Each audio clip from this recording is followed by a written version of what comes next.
Right. I think mostly what Joe Rogan and a lot of those kind of manosphere podcasters do is they confuse critical thinking with contrarianism. They think because they're thinking outside of the traditional thought patterns that they're right. I've watched very little or listened to very little of Joe Rogan, but there was a very short exchange that told me all I needed to know about him.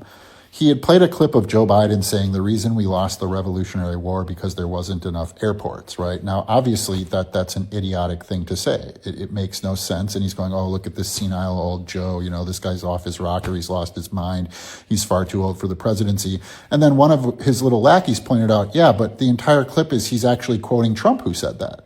Trump said we lost the Revolutionary War because there weren't enough airports. And then he quickly pivoted to, oh, that's just Trump being Trump. And he kind of laughed it off.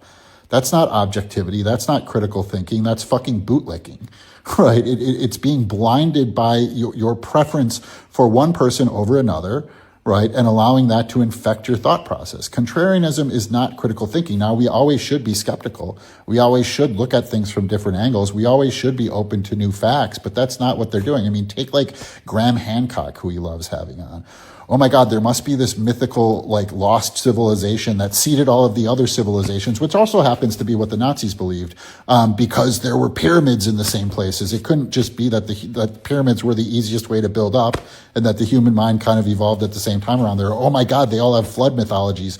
It couldn't be that there's just water everywhere and perhaps there was flooding everywhere and perhaps the flooding caused great trauma to the populations, thus creating mythology around floods. It's all so fucking stupid, but they're wrapping it up in being smart because they're thinking outside of what traditional mainstream thought is, right? And again, I think we should all be free to question mainstream thought. I do think there's huge gaps in our understanding of the human story.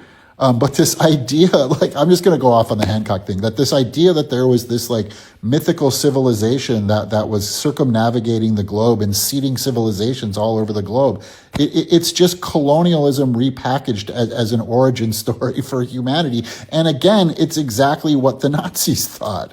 That was their idea. That's how they got that symbol. They were in India. They believed the older the civilization, the closer they were to that civilization that was seeding everything, that they called that A word, right? And so it's all so fucking dumb.